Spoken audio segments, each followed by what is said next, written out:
So one thing you definitely don't want to do when working in and around cover, especially a corner with your long gun, is actually overexposing your gun before you expose your body or you are ready to engage your target. Something like this. You saw that barrel coming a mile away, didn't you? If Mr. Bad Guy is standing right here on the other side of this corner, he can see it coming too. If that muzzle starts peeking around the side of this wall and I'm Mr. Bad Guy standing right here, I can grab that gun, I can get it out of your hands, I can yank you off your feet from your sling, I can actually knock the muzzle out of the way, come around the corner with my handgun or my own weapon, take you out before you ever have a chance to engage. We talked about standoff distance from your cover before. If you do this properly, it looks more like this.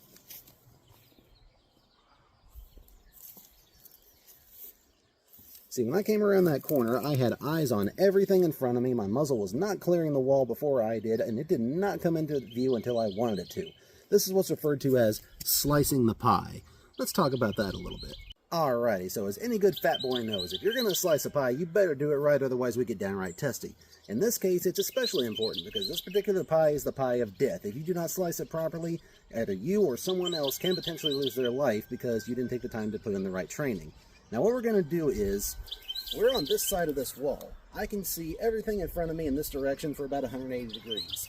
Now I want to extend my field of view off to this side. And as you can see, I've got a big pie slice right in front of me. I want to keep that slice as much to my advantage as I can without overexposing myself to the other side of this wall. So what you want to do while doing that is just consider your field of view. This is your field of view immediately in front of you. In this high stress situation, your field of view shrinks to about 180 degrees or even down to 80 degrees depending on how much stress you're under. So let's say right here. As I'm coming around this wall, I want this edge of my field of view to stay on that corner until I am ready to see whatever it is on the other side of this wall. Now let's talk about my muzzle being up while I do this. Everything here is clear.